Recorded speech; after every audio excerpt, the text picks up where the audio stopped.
Hi, it's Jamie, Progressive's Employee of the Month, 2 months in a row. Leave a message at the...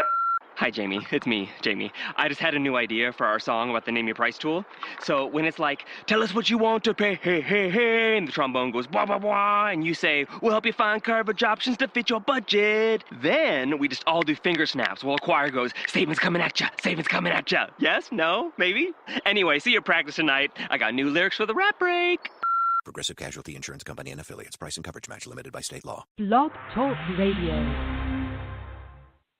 Ladies and gentlemen, we are live!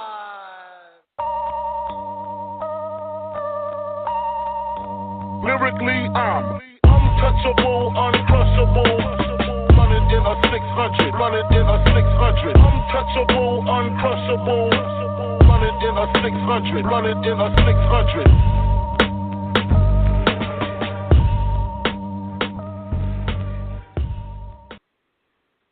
Let me be the last to wish everyone a Happy New Year. This is your host, Brandon Stubbs. This is Punch the Face Radio, first show of 2018. So we have to do the Punch the Face Award Extravaganza.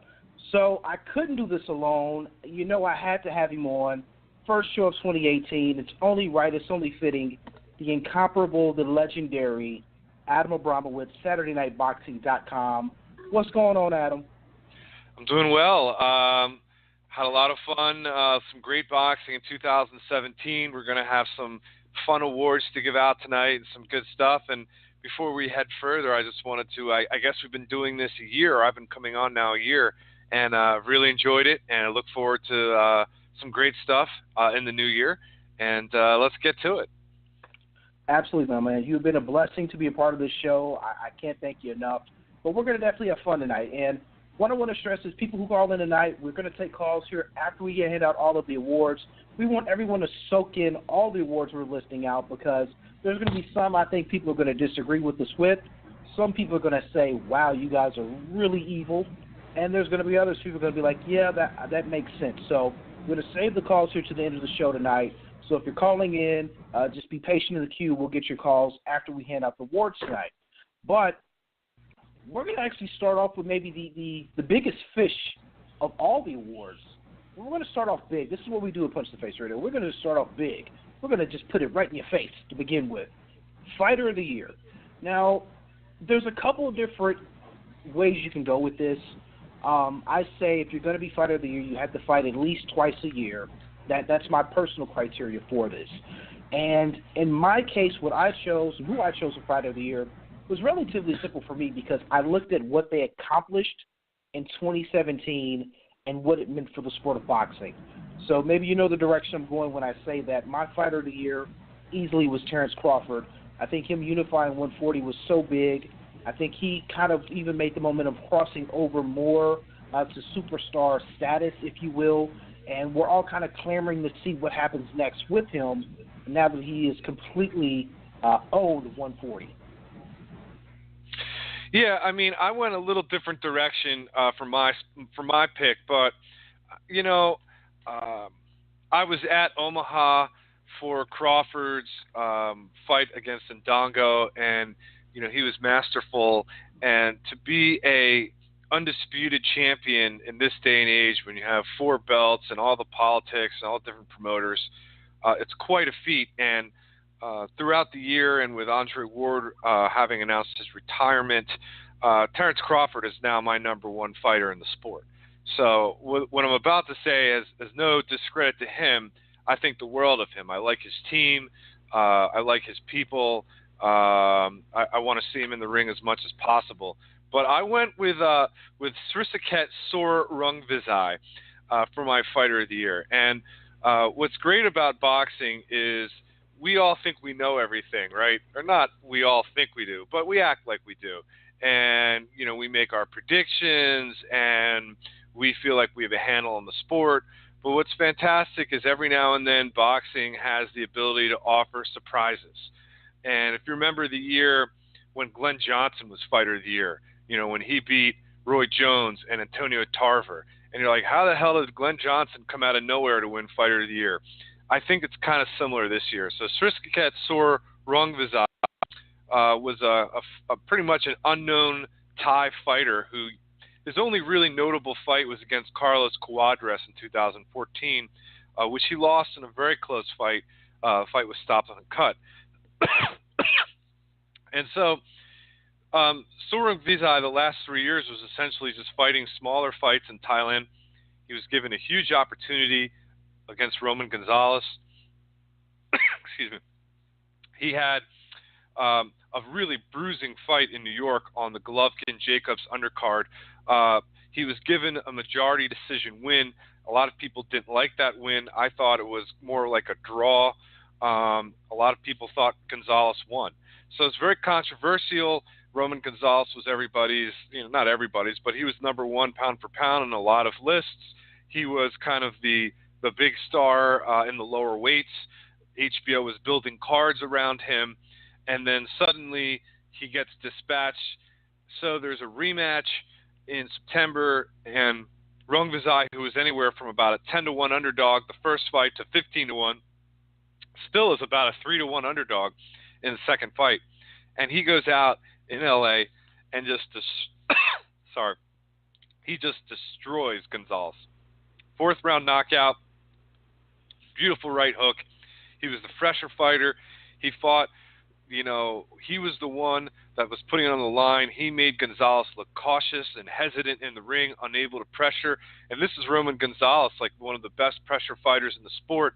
And Sorung Vizai's power and pressure was so intense that he made Gonzalez basically become unsure of himself in the ring. And then he knocked him out in such a spectacular fashion.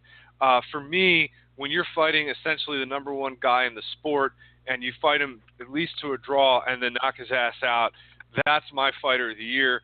I'm looking forward to next year. He has a big fight lined up with Juan Estrada, who I also believe is in the top 10 fighters in the sport. So he's my pick. I get what you're saying on Crawford. I didn't love Crawford's opposition. I respected it, but I think, beating Gonzalez definitively and conclusively the way he did gives Rung Vizai, that's my choice. That's actually not a bad pick at all because I was kind of torn between the two.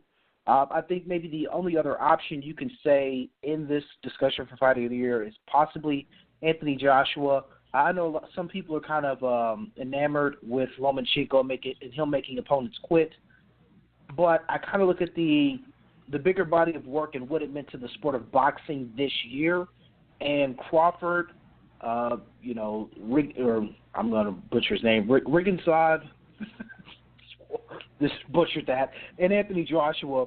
Those three guys, did more for the landscape of boxing as a whole in 2017 to where I can see they having a legit argument for Fighter of the Year. So that's not a bad pick at all. I mean, I was on the fence on giving him that award, but I went with Crawford just because of what he did for his division. So I went that direction.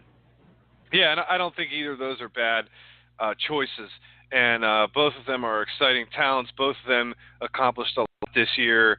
And for the ones, I know ESPN, or not ESPN, but there were a few outlets. Ring Magazine picked Lomachenko. He just didn't have the quality of opponents this year. I know he beat Rigondeaux, but let's be honest. Rigondeaux was a 122-pound fighter. I thought that was always going to be a clear win for Lomachenko. Lomachenko's other wins was against Jason Sosa, and I'm blanking on the middle fight. That's how bad the not bad, but I mean, I don't think the quality of opposition for Lomachenko was there as it was for Rung Vizai and Terence Crawford. So let's move on. I think great year for both fighters. Looking more forward to both of them in 2018.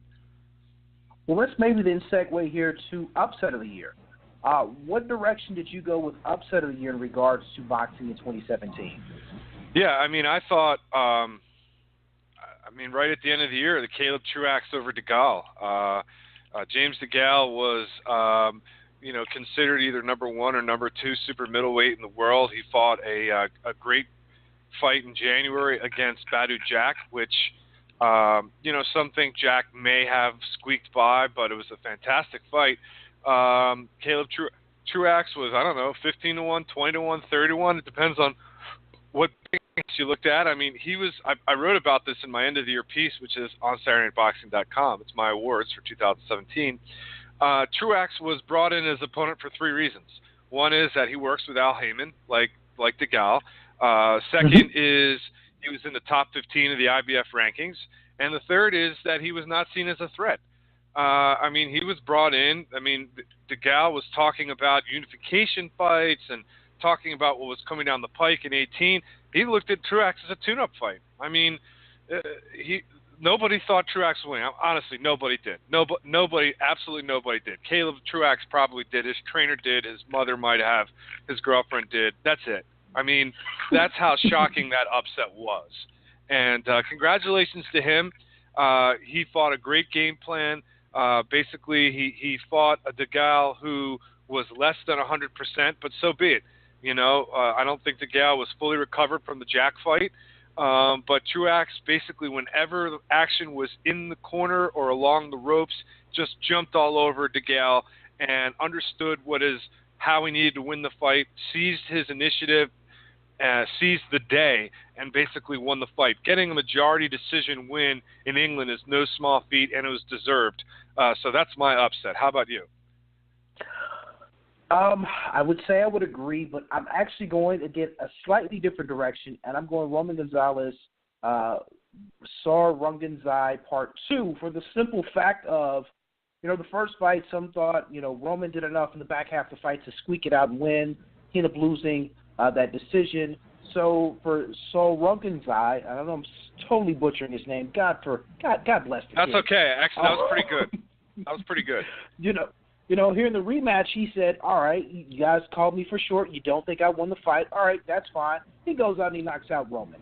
I don't think any of us saw a knockout in the way that fight ended coming, and the way we saw Roman just completely look out of it that fight. He just looked completely out of his zone.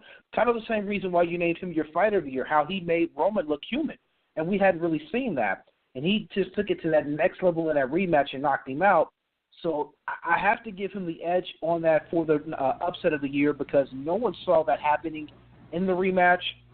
But Caleb Truax's win over James DeGale, it's neck and neck. I mean, really, I don't think there's a bad choice amongst that because for Truax, no one thought he was going to win that. No, I mean, he was just it was afterthought. There wasn't even a fight that really a lot of us were on. It was on a lot of our radars as boxing fans. We said, oh, James DeGale is making his comeback. We didn't even realize who he was really fighting until, you know, it happened and it was over. So I went with Roman Vegan Runganzai Part 2 as the upset of the year. But, again, I don't think there's really a bad argument for either one of those being the upset of the year. How about let's go to fight of the year. So I'll give mine after, but go ahead. Who is your choice for fight of the year? This one was weird for me to say because I don't know, man. I went with Joshua Klitschko because heavyweights fighting at a high level is always exciting. We saw both guys go down. We saw Joshua pull himself up by the bootstrings and balls up and knocked out and finished Klitschko and made him retire. So from that aspect, I respect Anthony Joshua because it was a fun fight to watch. It was an entertaining back-and-forth action, and we learned a lot about him, but it also opened up more questions about him as well. But that was personally my fight of the year. I enjoyed that one from start to finish.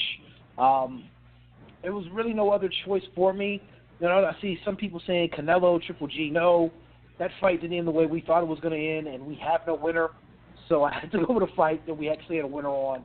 I went Joshua Klitschko's fight of the year. Yeah, I did too, and it's just so exciting to see high-level heavyweight boxing, you know, contested in an exciting manner.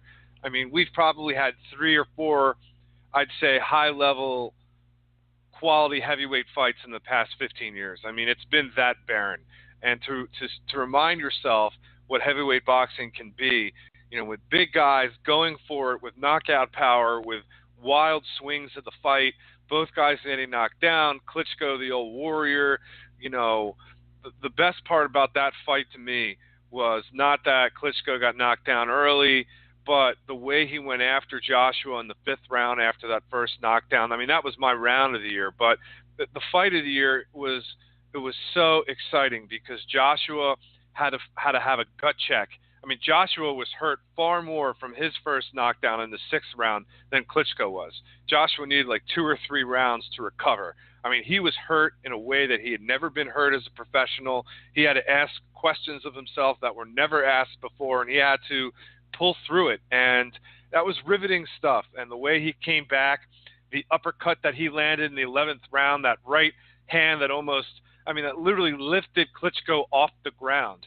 I mean, it was a stunning scene. It was crazy with the 90,000 people at Wembley. I mean, that's what boxing's about. A huge fight delivering. You know, we like to think that we're obscure sometimes, or we are boxing snobs, but sometimes, you know, there's something to be said about a huge fight that delivers.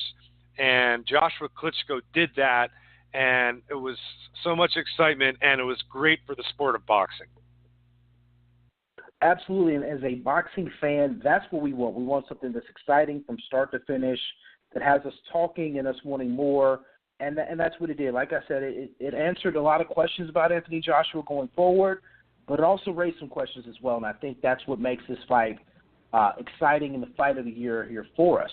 Now, let's go then with trainer of the year. I think we may be on the same pathway with this one as well. I like. Go ahead. I like Derek James, and I think that's something I know you'd spoke on once before, but what he's done with Charlo and with Spence, and it's Jermell Charlo, I want to say it is. I get him confused. That's correct. That's correct. Yeah, it's what he's done with Jermell Charlo after Jermell Charlo left working in Houston with his brother and Ronnie Shields, and now going to Derek James. Him sparring with Errol Spence, and Errol Spence had a great year as well. Granted, it was only one fight. Derek James, I think, just did a great job, and we're seeing the evolution of both of these fighters. Unfortunately, we just didn't get to see them enough to see how much they're growing and getting better as they're training and sparring with each other. Yeah, Derek James was the easy choice this year for me, because if you look at what he did, sometimes, you know, trainers are necessarily just honored for their fighters. You know, you have the best fighter, you're the best trainer, blah blah blah. It's kind of like when Manny Pacquiao was winning all those years, they were just like giving Freddie Roach Trainer of the Year every single year. Now, at a certain point in time, you know, that was really just on ceremony. It wasn't like Freddie Roach did something so amazing in 2008 or 2010 versus 5 years beforehand. So when I'm looking at the two fighters you've mentioned, you can look at Derek James's, let's say, handprints or handiwork all over them. For instance, you know, Jermell Charlo was seen as the boxer of the two Charlo brothers, the lesser fighter, even the one that didn't have the big punch. You know, he was thought of as kind of the lesser brother. And Derek James did not buy the scouting report. He's like, you know what? You're not going to be this cute boxer. You can sit down in your punches. You pack a hard punch. Believe in your power. And what we saw against Charles Hadley, and very impressively against Erickson Lubin, was a fighter who was confident in the center of the ring, who believed in his power, who was patient, who wasn't running away from aggression or pressure. He put it all together, and you could tell by the way he was fighting, it was the confidence that he had from working with Derek James, the confidence from sparring with Errol Spence. So that's one example. The second example is Errol Spence going over to England to beat Kell Brook. Now, Spence was not really tested in his development fights at all. He really wasn't. I thought he was matched poorly. It was almost the Erickson Lubin problem, not to the same degree, but like you could make the argument that he was a little green going to the world level. Nevertheless, he goes over and he's losing the fight in the first 5 or 6 rounds against Brook. Brook had better hand speed, had more experience, was fighting at home, and yet you could see the patience and the poise of Spence and Derek James. And I was at that fight, and it was incredible to watch because, you know, they were down, but they weren't deviating on the game plan. They knew if they kept going hard to Brook, especially with body shots and power shots, that eventually they could get him to yield. And they didn't panic when they were down. They didn't deviate from the game plan. It was Derek James's steady hand, I think, really helping guide Errol Spence to that victory. And that definitive ending where Brook took a knee in the 11th and he couldn't go anymore. And I think a trainer, knowing that this game plan is going to work, believing in his fighter, believing in the approach, not being overawed by the moment. I think what a wonderful year for Derek James. So well-deserved honor for him. Absolutely. I think it's what it also shows is there's other trainers out there, the ones we constantly see get named and get the praise. Like you said, Abel Sanchez, Freddie Roach, Virgil Hunter. There's other top flight trainers out there who I don't think get the shine that they deserve. And, in a small way, this is what we're doing. We're showing shine to a guy like Derek James, who really put in the work with his fighters here in 2017. And I really think he's going to put in the work again here in 2018 for these guys to where they're at a high level. Now, that brings us to our next I don't know if this is an award or a topic per se, but we'll just throw this out there and we'll see how we both feel about this. What is the most underwhelming fighter or performance of 2017 for you, Adam? Well, that's a really good question. I think there's a lot of ways to attack that. Well, I think the most underwhelming performance has to be Julio Cesar Chavez Jr.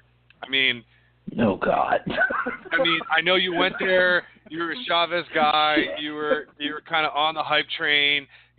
Listen, there were so many people convincing themselves by this fight with Canelo that Chavez Jr. had a real chance. They saw him make weight, blah blah blah. He's serious now, blah blah blah. It's going to be amazing. He has Nacho Beristain in his corner.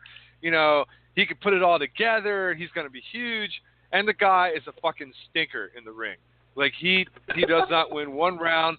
He might have landed 5 good punches in the fight. I mean, he was there only in body. His spirit wasn't there. He was defeated. He just embarrassed himself and actually embarrassed the sport of boxing too, because it's a big. No, he did. I mean, it's funny, but it's not. I mean, you have a big pay-per-view where people are spending a lot of money, and he has a rabid fan base, and the guy just fucking dogged it in the ring. And it was the worst performance of the year. Now, I can't say I expected him to win necessarily, but that was a terrible effort. That was a terrible effort, a terrible performance. I mean, he stole money that night. He really did. And so there were a lot of fighters that disappointed. I mean, you could talk about Bermain Stavern and that awful effort against Wilder. There are a number of guys that kind of could fit that mold. But to me, Chavez is in the league of his own for 2017. How about you? He is definitely MVP Hall of Fame status in that regards because I make no argument with that at all. I went a slightly different direction, and I said all welterweight fighters that are assigned to the PBC, and that's all the fighters at 147 pounds. The reason I go that direction is this. All of these guys are young, and these guys fought one time. We had Keith Thurman fight one time. We had, that's his nickname, Denny Garcia one time. Sean Porter, I think, fought multiple times, but whatever. Earl Spence one fight. These are guys who are young and in their prime who are only fighting one time. And that is so underwhelming for me to see guys who are champions and who are top flight fighters only fighting one time a year. And it boggles my mind. I know some of even the fighters, they said they were frustrated with it. So, it is what it is in that regards. But I really hope in 2018 this changes because it is so sad to see guys in their prime either not wanting to fight for whatever reason. Look at Danny Garcia not getting the opportunity to fight. Look at Earl Spence, who said he wanted more fights. Or, just being married and probably being a washed fighter now. Look at Keith Thurman. So this is something I won't stand for that Thurman. I won't stand for that Thurman slander. I won't stand for it. I won't. We shall see what happens with him. The guy had shoulder surgery. He tweeted pictures of it. He hasn't even been medically cleared to fight. I hear what you're saying about some of the comments he's made about 2018, and that's fine. But, like, you know, prior to getting hurt in that fight, he had said he wanted to fight multiple times in 17. It just didn't happen. He was hurt. I hear what you're saying. Like, you know, he's not everyone's cup of tea. I get that. But I can't blame him for not fighting the rest of the year because he's not medically cleared. I hear what you're saying about some of the other guys. Spence was it was an abomination that he didn't fight again. I thought it was a terrible promotional job. Now, I did hear from somebody from Heyman Boxing that claimed, you know, this fight was offered to so many fighters who turned it down, blah, blah, blah. That might not be true. Nevertheless, you know, Spence could have fought anybody in the top 15 for a hometown defense, and I'm sure there's somebody in that IBF top 15 that was looking, you know, that's making nothing, that would like to fight Errol Spence for like $100,000 or $150,000. I have a hard time believing they couldn't find anybody if they really wanted to do it. You know, Danny Garcia, yes, one cannot defend Danny Garcia, nor one should. Never. So I hear what you're saying, and I think that is a problem that they're not active enough. I mean, I thought Sean Porter was jerked around this year a lot, but you know, 2018 is going to be a big year for Keith Thurman. I know he said he wants a tune-up fight. I've been hearing that it's going to be Jesse Vargas is going to be his next opponent, which is a pretty good opponent for a tune-up fight. Let's see who let's see who he fights coming up. But I had to call rank. Now, I do happen to really like Thurman a lot, so I have bias to some degree. I like the dude. I really do. But I understand that a lot of people have gotten frustrated. I mean, he has been fighting one time a year, like his nickname, and that really is a wonderful way of a wonderful way of destroying career momentum. It is definitely that. Now, another one we have here is, and this is one I don't have a pick for because there's just so many to choose from. This is the one we're calling blind as a bat. This is the worst judge's decision of 2017. We could sit here and we could list tons of them because there were a lot of questionable scoring from top to bottom, even fighters who won the fights, but the scores were so wide or so close that you were kind of scratching your head like, what the fuck were you watching? What was one that you said was just maybe the most egregious this year in boxing in 2017? Well, I got two. We got to talk about Adelaide Byrd for the 118-110. That was a creative scorecard for Golovkin-Canelo. I mean, that was a wonderful piece of work. I hope that she, you know, the craziest thing about that fight is clearly nobody had it anywhere near that wide. So either, you know, she's corrupt or incompetent. There's no other explanation for it. No one could reasonably give Canelo 10 rounds of that fight. Nobody. And then the thing that's crazy is she's still working in Las Vegas, in Nevada. She's one of the trainers of new judges, and she didn't lose her job. And that's the thing that's hilarious about boxing, is that you have people that at best are incompetent, at best, and then they keep their job like it's no big deal. And that's so infuriating for people that want a legitimate sport. Because, okay, you're going to have bad decisions. You're going to have people that aren't doing their jobs, but there are no repercussions. And that's the tragedy of it. And, you know, Golovkin was shafted. Now, even if there was another judge who gave that fight a draw or saw Canelo winning by a round, Golovkin was still shafted because the 118-110 score was so ridiculous that no human being could understand that fight was on the up and up.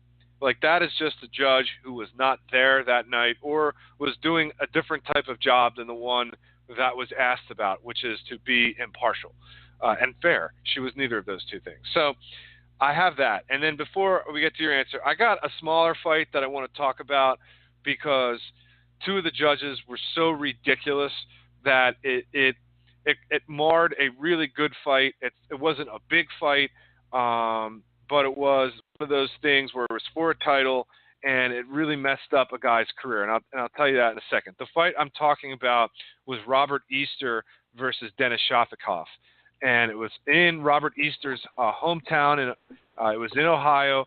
It was on a Bounce TV show. Now, Ohio does not have a very strong commission. And this fight to me was, I had it 115, 113 for Shafikov. And it was a very close fight where Easter was landing the cleaner work, but Shafikov was kind of busier. One judge had 116, 112, which is, I guess, okay for Spence. I can kind of see it. The two other judges, Henry Eugene Grant and Jamie Garawaya, 120 to 108 and 120 to 108. These people are corrupt, okay, and are awful at what they do. Because, again, if you are watching this fight in any unbiased way, there is not a chance in hell that Robert Easter won 12 rounds. There's just not. I mean, these people are bad at throwing fights. Let's put it this way. Like, they're bad at being corrupt. They were so corrupt, that it was so obvious. I actually wound up writing a letter to the director of the Ohio Commission about these two judges. And I noticed that one of the judges was completely inexperienced, and the other one, a guy, a house judge, whoever the big house fighter was, he's for a lot of wild decisions. And so I'm going to tell you how this fight fucked up a boxer too. Okay, so Shafikov loses a fight that he could have won. Okay, then he makes the decision, okay, maybe I'll go down to 130 because I don't have any other opportunities at 135. And then he loses at 130 to Rene Alvarado. So not only, and probably because he's not in a weight class he shouldn't be. So not only does Shafikov get screwed there, but it completely affects his earning power and the decision-making processes that follow moving forward. So I thought that was a lesser fight, but just as awful as scoring. And sometimes in these smaller profile fights, you even see worse scores sometimes because the judges aren't under the radar the same way, and they're not given the same type of scrutiny. So that is those two fights are my picks. I can just pretty much just say anything involving Adley Byrd. I mean, that just actually, I forgot all about her, and I don't see how I could forget about her because she's just awful. So like I said, I really couldn't think of one, but the Shafikov Easter fight, as you say about that now, yeah, that was pretty bad. And that was, I could see that one. I could definitely see that one. I mean, just as a whole, we've seen too many poor scorings for fights in 2017. There's not enough training for these judges. There's no repercussions for judges when they get anything wrong. Like you said, Bird still, I think she got held out of a fight for a month or something like that, but there's no penalty for her. She doesn't get fined. She doesn't get docked. And it is what it is. She still has a job. So that's something that, we say almost every year. We want to see judging getting better, more training for them, and obviously it doesn't change. It doesn't go anywhere. Yeah. All right. Let's see. Let's maybe go here with this is a good one. Funny name, hell of a fighter. This is our International Fighter of the Year. I went with Sunwon Sar Ruggenzau. I butchered it again, a.k.a. SSR. I thought his wins over Roman Gonzalez this year did enough for me as far as him being the best fighter internationally. Coming over here to the States, fighting in front of big crowds where he was a relative unknown. And now in 2018, he's going to get an opportunity to headline Superfly 2. So I think he did enough for me to win the International Fighter of the Year. Yeah, so I'll have to just give Sriskatet Soring Vizai. Yes.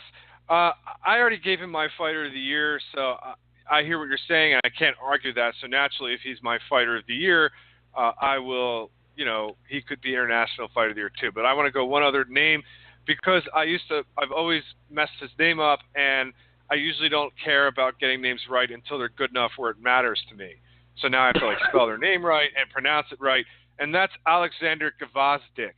And so I wanted to spell this name 30 different ways for a long time until it's not Gvozdyk. Anyway, I spelled it all different ways. But Alexander Gvozdyk, he's a light heavyweight. He had a great knockout of Unieski Gonzalez on an HBO card in Maryland this year. He fought again on the Terrence Crawford, Julius Ndongo undercard. He's probably going to make waves in a big way 2018. Very good fighter.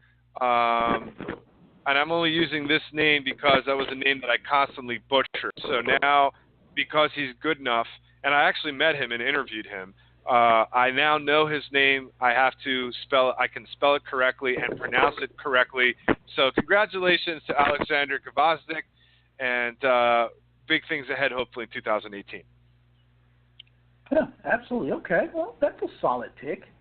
Would we have counted Anthony Joshua? Granted, the award name is funny name, hell of a fighter, but could we see him possibly being in that realm as well for Fighter of the Year? I mean, International Fighter of the Year? I mean, there are a couple people that I know that thought Anthony Joshua deserved Fighter of the Year, period. I mean, as I said, Kvasnik wasn't a Fighter of the Year. Like, Lomachenko had a better year, but we know Lomachenko, and we know how to spell his name by now. So I was looking for the spirit of the award, and Sriskatet Sorung Vizai is certainly in the spirit of that award, where I got to learn how to spell this guy's name now. So I was looking for people that I now know how to spell, and the Thai fighters have the most difficult names often to spell, with the exception of KP Freshmart, who is fantastic. That's very easy to spell.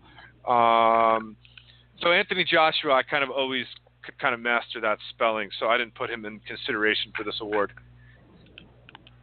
All right. Well, that's fair. That's fair. Now, let's see. Let's go with this. Should be an interesting topic of discussion here. This is I Can't Stay Away award. This is a fighter who retired here in 2017, who we think is most likely to return in 2018. I'll start off here and say that award I'm going to give to, oddly enough, Andre Ward. The reason why I'm going that direction is Andre Ward has said in interviews, even recently, I want to say within the last month and a half, that he kind of already misses boxing. And when you hear somebody say that and they haven't been retired 6 months, there's a pretty good chance they're going to come back. Now, he's made a lot of money. He is up in age. He's not old or fossilized, but could he be tempted to come back? Could he be tempted if Kovalev captures the belts again? Could he be tempted by Kovalev talking crazy about him? Because Kovalev's never going to get him out of his mouth. To come back and fight him a third time and beat him a third time and get another bag of money? Possible. But I think he has the most likely scenario to come back. He seems the one who seems the most maybe itching to get back in amongst all those that retired. But we have to realize we had a lot of guys retire in 2017. Yeah, I agree with your pick. Andre Ward, for me, comes back in 2019.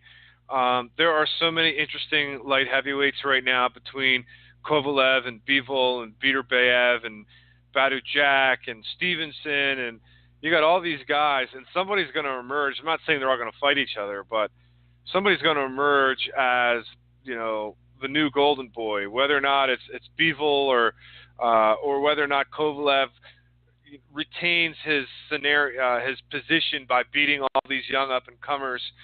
There's going to be a lot of money on the table for Andre Ward another year or 18 months. And I hear what you're saying. I never think he never took a lot of damage in the ring. I know he got knocked down by Kovalev in the first fight, but I think he's fairly well preserved. I know he takes care of himself out of the ring. I always say the ring retires someone. I don't think Andre Ward has been retired yet. I think he has a large ego, and I don't mean that in a negative way. I mean he has a lot of pride in himself and his accomplishments. I think he's the type of fighter that likes to prove people wrong and needs a big fight to get up for at this point. I expect him to be back in the ring kind of later in 2019. So he will be out of the ring maybe a little more than 2 years. And I think by that time he should have, let's hope a fairly decent pay-per-view opponent or a fairly big opponent. So I agree with you 100% there.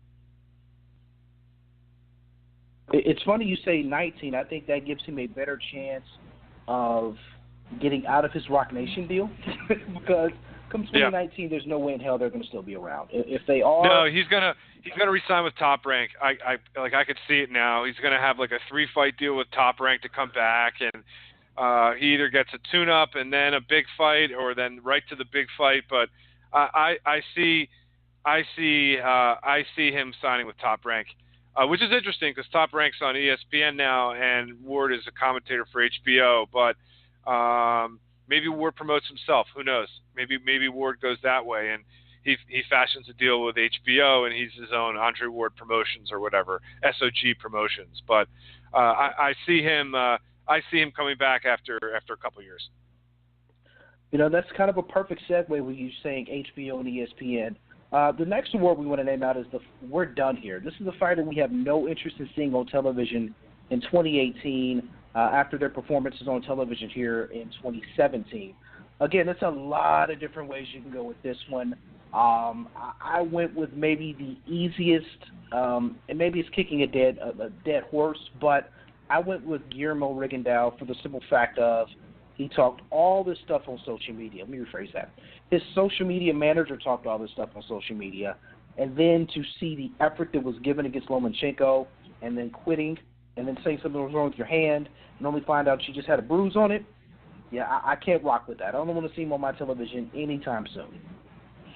Yeah, I agree. That was a real stink-out performance. It was awful. And frankly, TV had done a very good job of keeping Rigondeaux off for a few years. So credit to them. They knew what they were doing.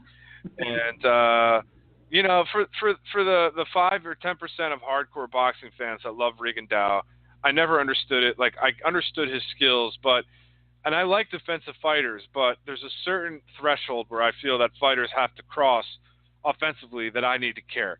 You know, and I always thought of Rigondeaux as a dancer. You know, he was the best dancer. I'm not always sure he was the best fighter. In fact, I knew he wasn't. But he danced. And frankly, I want fighters who, even if they're defensively minded, like I like Andre Ward, I liked Hopkins, you know, I liked Winky Wright. I'm not saying they're always exciting or entertaining, but they tried to win. They tried to be offensive at points. Rigondeaux was a negative fighter to the nth degree in terms of draining all the action from fights for the most part. I just really never enjoyed watching him. I really did. But I'm going to go, and that's a fine choice that you made. I'm actually going to go, and I hope that this is the end, and I'm sure this is also kicking a dead horse. But I won't deal with Bermane Stiverne anymore. I won't deal with it. You know, the way he carried on about, you know, getting this opportunity and what he's going to do to Deontay Wilder and blah, blah, blah, blah, blah, blah. And then for him to lay down like that, not even put up a fight, get knocked out in the first round. And listen, first round knockouts happen, but, you know, the guy might have thrown 2 punches in the fight. It was an embarrassing display, and he just went down so meekly, and he was just happy to get the paycheck. And that was just really sad, you know, for a guy who, you know, didn't get on TV a lot, but, you know, had all these excuses. I was dehydrated in the first fight, blah, blah, blah. This wasn't me, blah, blah, blah. He was doing all these things to discredit Wilder. And then he just, you know, comes to the fight and lays an egg like that. I'm done. I'm done. I don't ever want to see him. I don't want to see him on any level. I don't want to see him on a club fight. I don't want to see him. I don't. I mean, I don't have any tolerance for that. You know, you lose fair and square. Sometimes there are controversial losses. I get it. But, you know, look at Kovalev. Kovalev had a very controversial first fight. He wasn't a dog. You know, he went in there in the second fight and he took his beating. He lost. He got knocked out. He still was complaining. But you know what? He didn't go down meekly at the first sight of duress. And that's what Stiverne did. And I have nothing for Stiverne in boxing anymore. Agreed. I think either way it goes, I had a feeling we would probably either say the same guy or Stiverne's name would come up as well. Agreed. I mean, neither one of these guys are a bad pick because they just had horrible showings for all the talk and all the speech they had to finally get on television, and then they do shit. Go figure. Yep. Go figure. Now, you know, here's an interesting topic that we want to bring up here. What trend did we see in 2017 that we wish goes away and does not make its way into 2018? I'll let you start off here. Yeah, there are a lot of trends. I thought for the year 2017 was very good. There have been some awful boxing years. I thought the networks in America were pretty good. Showtime I thought was great. HBO was good. They were showing some good fights. I agree with what you said earlier in terms of bad performances in that category, but I think the inactivity is a terrible trend, and it hurts everybody. It hurts the sport. It hurts the fighters. It hurts their ability to make money. I think that's terrible. These guys, Wilder should have fought 3 times last year. He's not getting the rounds that he needs to build him a star. Errol Spence should have fought again. One of the reasons that Bob Arum went to ESPN is that he felt that HBO wouldn't keep his guys busy enough, that he needed some of these guys to fight 3 times a year. And you know what? If you want to build stars, you need to keep showing these guys. And, too many fighters are content to just fight once a year or twice a year and get their money, and win or lose, they're okay. They make their $250,000 or $400,000 or whatever, $100,000, and they don't care. They're okay.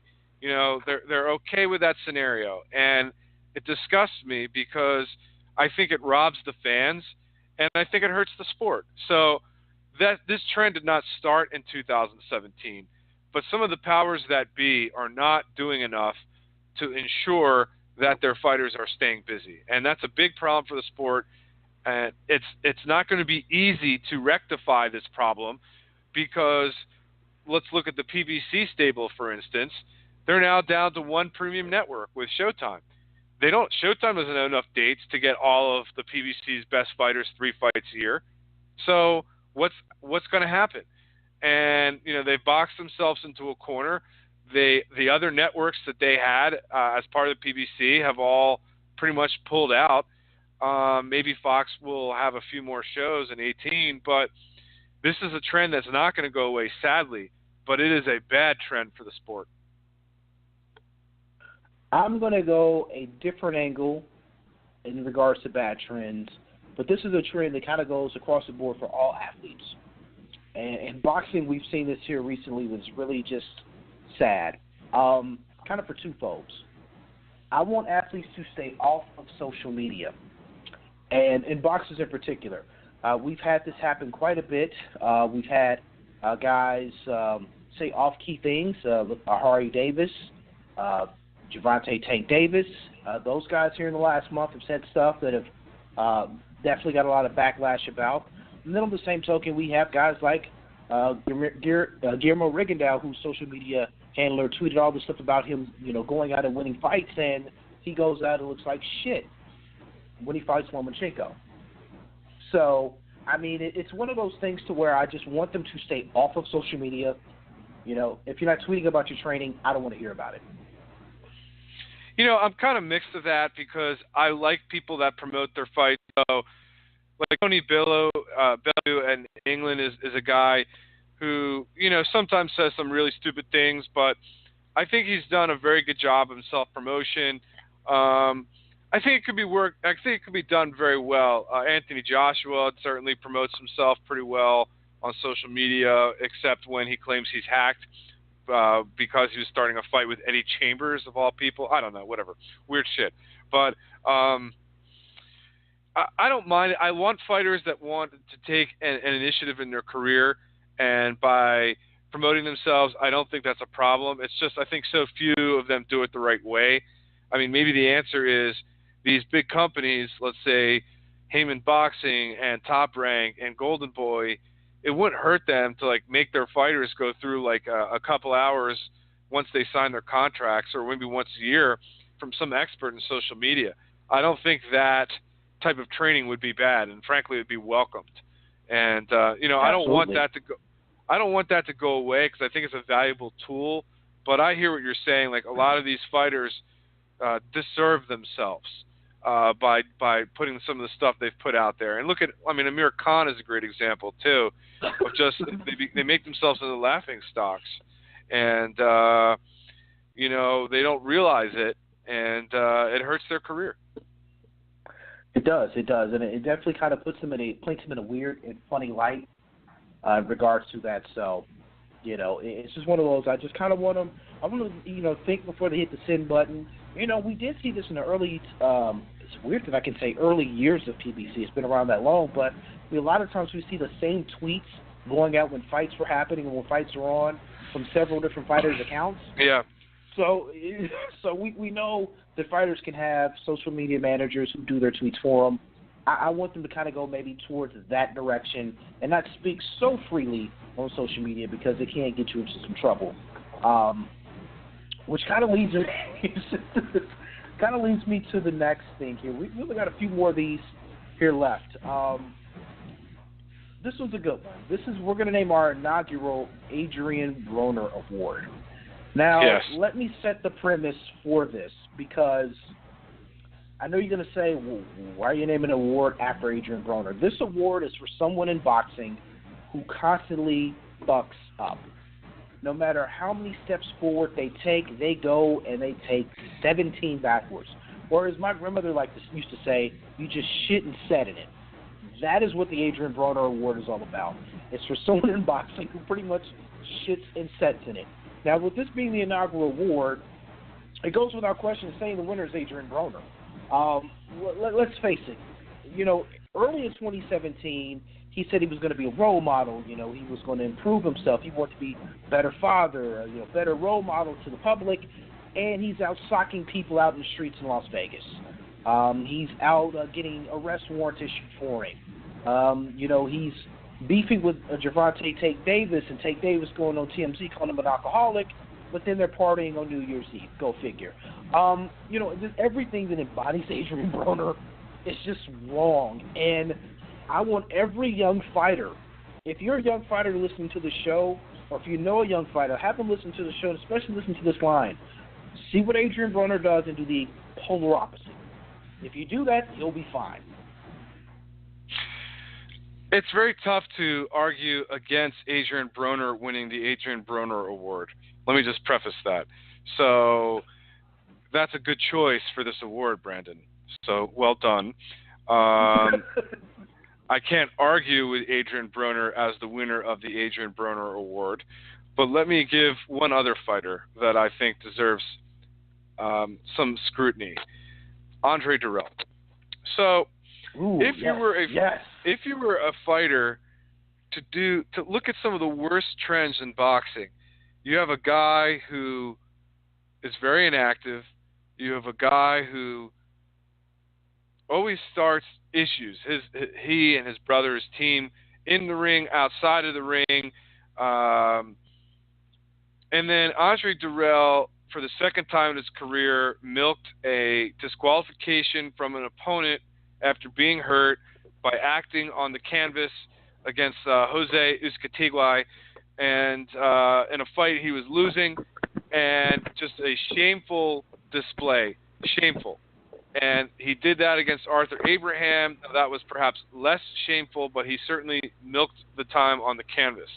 This time he was crawling around, looking up at the ref, asking for smelling salts, cold compresses, chicken noodle soup on the canvas, his grandmother to come, with her Thanksgiving ham recipe, all of these things needed, to help him get off the canvas. And then suddenly he's fine as soon as the fight is declared a disqualification. If you're looking for someone not to emulate, you have a guy who has been inactive, who was an Olympian. Remember that. He won a silver medal in the Olympics. And to watch him and the way he's handled his career, he just shit away so much talent. And it's sad. I respected him against his performance against DeGale. He lost. By the way, he's also had fights in his career where he just ran. I mean, he was just running around the ring out of fear. I mean, if you look at his talent, his skill set, what he's done in the ring, someone like Gary Russell Jr. can frustrate in the same way, not to Andre Broner lengths, not to he's not an Andre Broner award winner yet, but you look at the trends in boxing, and Andre Durrell does almost all of the ones you don't want to do. He doesn't promote himself in any positive way. His posse and his crews are always starting problems at weigh-ins, after fights. His brother's trainers, punched Uzcategui, or his trainer punched him and got arrested after that fight in Maryland. It was just a disaster, and his career has been one debacle after another. So he has stayed out of the police blotter, but I think he is a worthy award winner of the Adrian Broner Award. I can see that, and just think he may be a two-time award winner, because they're going to have their rematch here on March 3rd, a part of the Deontay Wilder, Luis Ortiz card up in Brooklyn. So I don't know. Yeah. I don't know if Durrell can take that kind of activity. I mean, that's going to be 2 fights in like 9 months. I don't know if he can handle that. I mean, that's going to be a shock to his system. The crazy thing is with Durrell, at one time, maybe I'm in a small minority in this, but at one time a lot of us thought he may even be better than Andre Ward. Yeah. He had that much of an upside, and that was the thing. A lot of us thought he would be better than Andre Ward, and we were all waiting for those two guys to face each other in the Super Six. And then, as you said, he decided, I want out of this fight, and pretty much said, I'm quitting against Popper Abraham. So he found a way out. Interesting. But you know what's funny though? It shows you how much intangibles mean in boxing. If you were to look at the skills and athleticism comparing Andre Durrell and Andre Ward, Andre Durrell had much better hand speed. Andre Durrell was a much better athlete. Andre Durrell probably had more power, but yet he didn't have 1/20th of the ring IQ, the toughness, the internal grit, the perseverance, all those positive intangibles that Ward had. And the thing is, you never know about that until a fighter gets in the ring.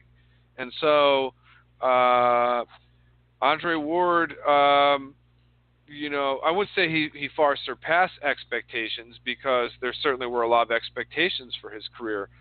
But, you can see why Durrell was so highly regarded. Plus, he was tall. He could fight lefty or righty. I mean, he had a full package. And now he's not going to be looked at as, one of the biggest disappointments of all time. I mean, he got to the world level. He never won a belt. It was a disappointment, but so much was expected of him, and so little was delivered on that. Exactly. But something that always delivers is quality hate. So this is, yes. We get a lot of that here on boxing social media. Some of it's top shelf level, as we like to say, the meat you got to get from the deli behind the counter. Some of it is low grade and just kind of like 13-year-old kind of comedy, but it varies. We get a lot of quality hate from boxers, boxing insiders, and just regular people on social media. Now, this is one I'm going to kind of step away from, because the hashtag quality hate, that's you. That's what I think of when I think of Adam. One of the many things I think of when I think of you, Adam Abramowitz, is that's you. That's like you. When you retweet somebody and say quality hate, that makes them official. That certifies them. Like, they're in. Yeah. So I will say this: one of the an executive at one of the big promoters I talked to this year, and I met him for the first time, and he said, you should have patented quality hate. It's like, you should have patented that. I'm like, patent a hashtag, But it's caught on. It's kind of funny. I like that. But my favorite and there were so many great ones this year, but I tweeted you this recently, and I'm sure if I went back through all of 2017, I'd find something better. But why I love this is that these guys have been feuding for literally 6 years, and it never ends. So early in their career, George Groves and James DeGale fought as undefeated young prospects. And James DeGale was he was the hope for England. He was the one that was supposed to be ticketed for big things. George Groves was the guy from London who was kind of, more from the hard scrabble. Not much was expecting of him. He didn't have DeGale's pedigree, athleticism. He was just, a tough young fighter. And George Groves somehow squeaks out that win. And it was controversial. It was very close. But DeGale has never gotten over that. It was his first loss. He wasn't supposed to lose, especially to an amateur rival like that. He was supposed to be heads or tails. So every now, constantly over the years, when Froch destroyed George Groves, DeGale still talks about it, and every time George Groves was lost, get cast there. And again, I won't say how far back this really goes. This goes back to 2011. So this year, when DeGale lost to Truax, George Groves tweeted, "Hey man, time to give it up. You're finished." And I thought that was awesome and cruel. I mean, that was just because it's like George Groves was waiting for that moment where he could, again, turn the tables and get the best of his past rival and get the upper hand. And he didn't say anything like nasty. There was no cursing. There was nothing. It was just, hey, man, you've had enough. Time to hang it up. Like he was giving him advice. And I knew that definitely hit the target. And I knew that had like the knife to DeGale's side sticking in. So I love that for a quality hate. It was short, to the point, and just hit its mark with perfection. I can definitely see, and I remember you tweeting that out to me. Agreed. I mean, that he really just kind of, I don't want to say went for the jugular, but he tried to put the nail in the coffin, but he did it in such a subtle, smooth delivery in such a nice way. You can't knock it. Yeah, it was good. It was the best. And listen, there's a lot of stuff that's really good, and I get it. It's kind of fun, and I try to be more judicious in the hashtag now, but every now and then it's kind of fun and it's enjoyable. Listen, there's so much to not like about social media sometimes, but sometimes these boxers, their personalities come out. It's a lot of fun, or at least you get a flavor of their competitiveness, the rivalries they have, kind of what they're made of. So I do enjoy it sometimes. So that was really good. Which now kind of leads us to 2018. We're here now. Well, let me Okay. move. I got a couple others that I wanted to go through. This is my last minute addition list. So if I'm springing anything on you, I apologize. But one of the things, I had a couple other ones that I thought would be good conversation pieces. So we did the worst trend of 2017. I think we should talk about a trend that we really liked. Because there are a couple in my mind that I have. I'll go first because I've thought about it, and I'll give you an opportunity to respond. So there were two trends in particular that I thought were great for the sport in 2017. One was the World Boxing Super Series. And so these tournaments are going on right now in the super middleweight division, in the cruiserweight division. The cruiserweight division was fantastic in the first rounds. The second rounds are starting to come up. They're all going to be in the first quarter. These are incredible matchups between you have Bradis against Usyk, and then you have Dorticos versus Gassiev. Fantastic fights. And you have the top four fighters in their division, arguably. I think they're the top four. And whoever wins this fight, this tournament is going to be the number one cruiserweight in the world and easily going up the pound-for-pound list. So I love this trend. I wish the 168 tournament would have had big names, but you're going to have Chris Eubank fighting George Groves. That's going to be a lot of fun. You have Callum Smith, who is an up-and-coming fighter. So I still think you're going to have some good fights in that tournament. And I've been reading a lot about potential divisions for next year, and this, I think, is going to continue. They're talking about lower weight classes for a few reasons, 118, 122, 126, something like that, partly because I think they're a little cheaper to make, and also because you don't have as many huge stars, so it might be easier to make. I'm not going to tell you that the World Boxing Super Series did everything perfect. They did not. They had some mistakes that were made. There was no big U.S. network televising the first round. They insisted on each fight being its own fight card. They insisted on each network bidding for the whole package of fights, which would be, think about it, like it would have been 8 weeks in a row for the first round, and that's just too much for any network to commit to boxing. So hopefully in 2018 they can start doubling up on cards in the first round. I think that would make a better product, and I think you'd get more opportunities or likelihood of a U.S. network catching. So that's one trend that I really liked. The second trend that I really liked is ESPN's involvement at a higher level in boxing. They made a huge deal with Top Rank, and they're going to be showing a couple of dozen Top Rank cards, somewhere between 16 and 20 and 24, somewhere around that number. And not only just that, it's the fights themselves, the promotion on the network, the programming. They call it shoulder programming, both before and after the big fights. Having it going on SportsCenter, really raising boxing's profile on ESPN, which is surely and sorely needed. So that's one thing. And then also, the way that they've been promoting some of Golden Boy's bigger fights, that's part of their deal, the ESPN too. The coverage that ESPN had for Canelo Golovkin was fantastic. Leading up to the fight, they had that 3-hour block of time after that decision. Now, a lot of it was just people screaming at each other, but it's a very good thing to have boxing on such a high-profile platform. So those are two trends I really like. Not that ESPN's perfect. They got rid of Teddy Atlas, which I'm fine with. I think there still could be some changes that I'd like to see made in terms of who's calling the fights. But I really like ESPN's, let's call it re-involvement or they're recommitting to boxing. I think that's a great trend for the sport. So that's one trend. And then the World Box Super Series is another trend that I really liked in 2017. How about you?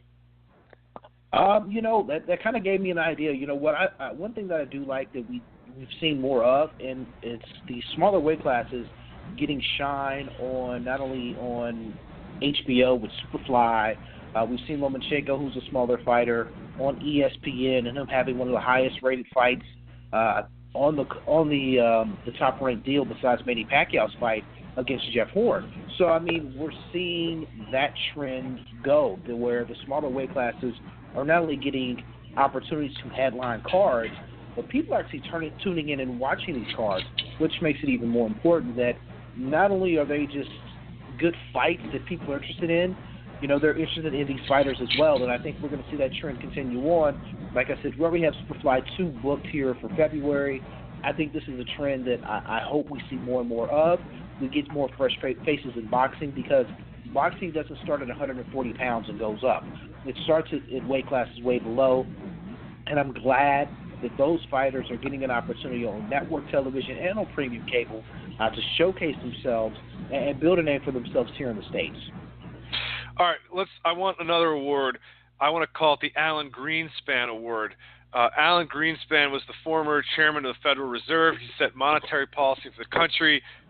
He was heading over that organization during the 90s, where you saw such exponential growth in the country, and he used the term irrational exuberance to describe what was going on with the stock market at the time, with the way that the tech companies were getting bid up to such ridiculous numbers. So I want to say the Alan Greenspan Irrational Exuberance Award. And here's the premise of this.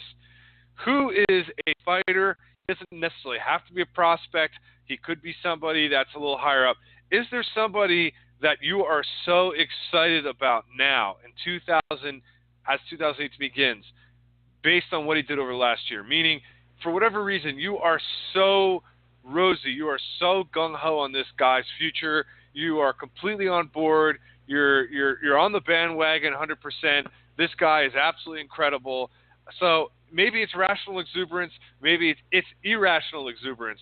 But who is the guy? Is there somebody that you are so on board with that you think this is the future, or this guy's going to be amazing, or this is the person I'm never going to miss a fight of? Is there that fighter for you who emerged in 2017? I can say yes, and I can also say that I'm excited about the fight they've announced for him. It's Oscar Valdez, who I think has a tremendously bright future ahead of him with Top Rank, and I think that's a guy that Top Rank is definitely going to start putting the building behind. And he's got to fight Scott Quigg. Yeah. Sweet. He's fighting him here in a couple of months. So I mean, that's huge. It's a step up in competition for him. So they're not afraid. They're not sheltering him, which makes me like him even more, because they could have found, any bum for him to fight and could have put it in, wherever, and they would have sold tickets. But he's actually going to be fighting a top flight guy in his division. I'm interested in that. I'm sold on him. I think he's legitimately the truth. And he does get hit an awful lot, more than my liking, but I'm still sold on him. I think he's going to be a hell of a fighter come, this year. And maybe an honorable mention as well is Chris Eubank. I think he's another guy who's set up for success going into 2018. I love the Eubank call because he is so exciting. Now, a lot of people can't stand Chris Eubank. They think he's overhyped. He said a lot of controversial things. He's already lost to Billy Joe Saunders. He's fun. The 5 uppercuts that he throws. He fights in a style that nobody else does in boxing right now. It's really risky because he leaves himself so open as his competition gets tougher. But he also does things that nobody else does. So I hear you. He didn't make my list, but he'd be like third. I'll give you 2. All right. I'll stay in England for a second. There is a young prospect. He's not that young, but he was an Olympian, probably one of the best amateurs that England has had, among the best. They've had a lot of good amateurs. But Josh Taylor is a 140-pound guy who just knocked out Miguel Vasquez. This was Miguel Vasquez, who was the reigning 135-pound champ for a long time. Josh Taylor fights at 140. He's a southpaw. He has 10 KOs. He's tremendous. I am expecting – I watched him this year, and I say this guy is a future champion, and not just a champion. He's going to be a ticket seller. He's going to be exciting. He fights in a pro style where, everything it seems to be hard. All his punches are hard. He has a great right hook. He throws uppercuts. He's smart. He has poise. I'm very excited about his future. So I have some irrational exuberance. I want to give one other guy because I think he's going to wind up being on HBO at some point in time in 2018, and that's Luis Neri. And Luis Neri is a bantamweight, 118-pounder from Mexico. He knocked out longtime champion Shinsuke Yamanaka this year. Now, and to be honest, Luis Neri had a tainted beef problem. Did fail a post-fight drug test because of some tainted beef, he quote-unquote said. Now, to be fair, in Mexico, they actually do have a problem in certain areas near Tijuana where they are feeding their cattle with a lot of steroids. That's actually documented. Now, it's also possible that Luis Neri could be cheating as well. So let's not say he's cheating or not cheating. I do know that he failed a drug test, which is a shame. But Luis Neri is a southpaw who's a swarmer. He has 3 or 4 knockout weapons. He destroyed Yamanaka in Japan this year. He just knocked out Villanueva, who's a Filipino fighter. I'm telling you, Brandon, this guy is fun. He can get hit a lot. He's been dropped. He is an exciting action fighter at 118. He's enormous for the division in terms of tall. He's only 23, I think. He's going to be a mainstay on U.S. cable at one point or another coming up very soon. I don't know if it's going to be 18 or 19, but remember the name, Luis Neri. He's a lot of fun. I think between him and Josh Taylor, you're going to see 2 great, fun action fighters in the next few years. Okay. All right. Well, that's All right, well, so we've given you guys now 4 names of people we think have big upsides here in 2018. What else you got? Any other awards you want to name out? Yeah, I think we should talk about Promoter of the Year, if you have one. I thought K2 deserved Promoter of the Year. Even though most of their best guys lost or had draws, so Klitschko lost and Golovkin got a draw and lost points. They did sign Naoya Inoue from Japan to do the American fights. So no company can really sustain itself by having its top guys lose, year after year. So that's not a great trend. But what is an amazing trend is look at the fights that they were all over. K2 did Joshua Klitschko, which was our fight of the year. It did Golovkin-Canelo, which was the Canelo-Golovkin, which is the biggest U.S. fight of the year, not counting the Mayweather, attraction. Let's talk about Superfly, which that whole card was Tom Loeffler put together. You had some of the best fights and events of the year all from one promotional company, and I think that really deserves credit. I think K2 has the fans' interest at heart. I'm not saying they're not business people. I'm not saying they don't want to get their fighters paid, but they understand making big events whenever it is possible. Not to mention that great card that they had, the Jacobs card, Golovkin Jacobs, and you had Gonzalez, Sriskatet Sorung Vizai, and even Carlos Cuadras on the undercard was a pretty good fight in that card. So I wanna give a shout out to K2. I thought they had the type of year that some of the best memories of 2017 are because of them, and I think that deserves a lot of praise. I agree. That is who I'm actually looking at as being the Promoter of the Year because, let's face it, they were part of all of the big events in boxing this year, minus the shit show that happened at the end of August in Las Vegas. And no, I'm not talking about Miguel Cotto's fight in California. It's not a shit show. But they were involved with all the big fights. I mean, you named it. They were part of it, and they potentially are going to be a part of other big cards in 2018. We know, like I said, working on Superfly 2. We know they're working on the Golovkin rematch with Canelo. So there's going to be other things down in the pipeline that they're going to have in 2018 that's going to set them up to still be successful. Yeah. And they're more likely they're going to emerge with new names this year that we're not aware of or not household names that we'll see on the undercards of those fights. We'll be like, oh, that's a K2 fighter that's going to get more shine and more of an opportunity to build as well. So I think they've done a tremendous job of being a European-only promoting entity to really now being more broader and really being a worldwide entity. And they're building it and doing it in a slow but steady pace that you just have to respect. Well, what's interesting is that K2 may actually be splintering. Tom Loeffler, the managing director, is starting his own promotional company called 360 Promotions. And he's still going to be working with K2, and I think Golovkin is going to start to try and be his own promoter to some degree. I don't know if that's going to be for tax purposes. A lot of fighters set up their – remember Winky Wright had Winky Promotions. These are all like tax dodges. So you could pay the company and then you could take off, whatever.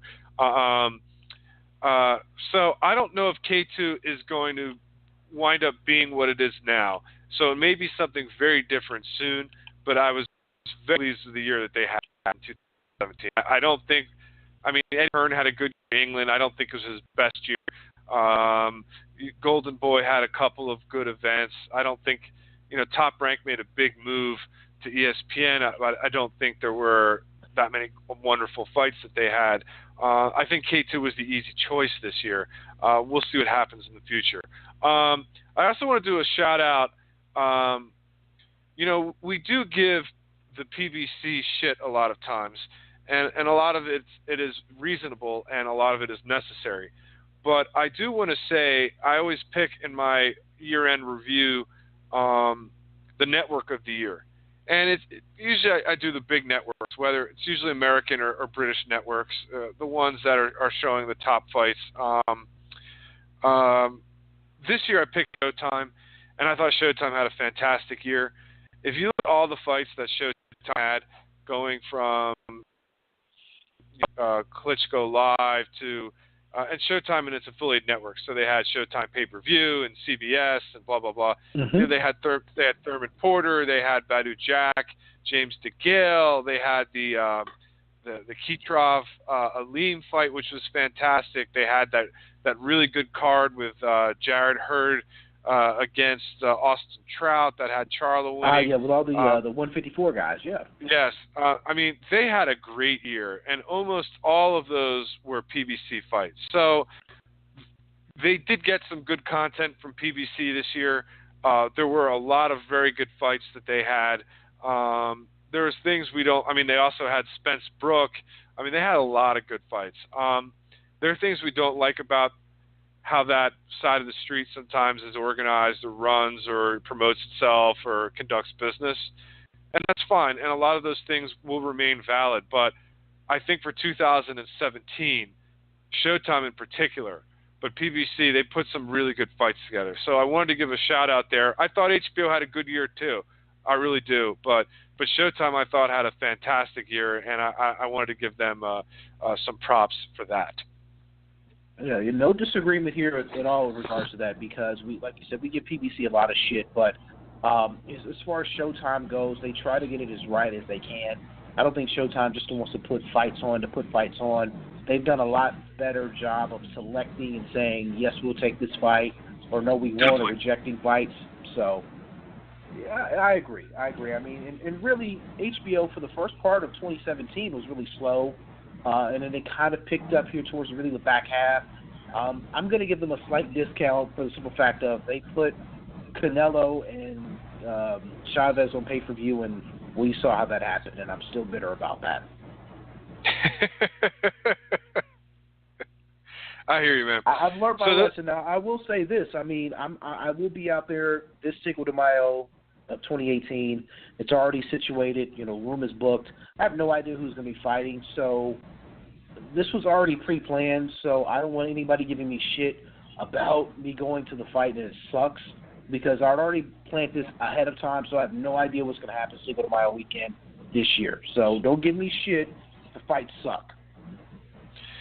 All right, I will try not to give you shit, but frankly, you know what? Let me back up. And I came around to it. You know, at first I gave you a tough time about going out there for the Chavez fight. But you know what? Boxing is boxing. As long as you're not – I mean, it's a shame how that fight ended out. But I'm sure you didn't regret going. No. There's only a few fights I've ever regretted going to, and those are usually like first-round knockouts.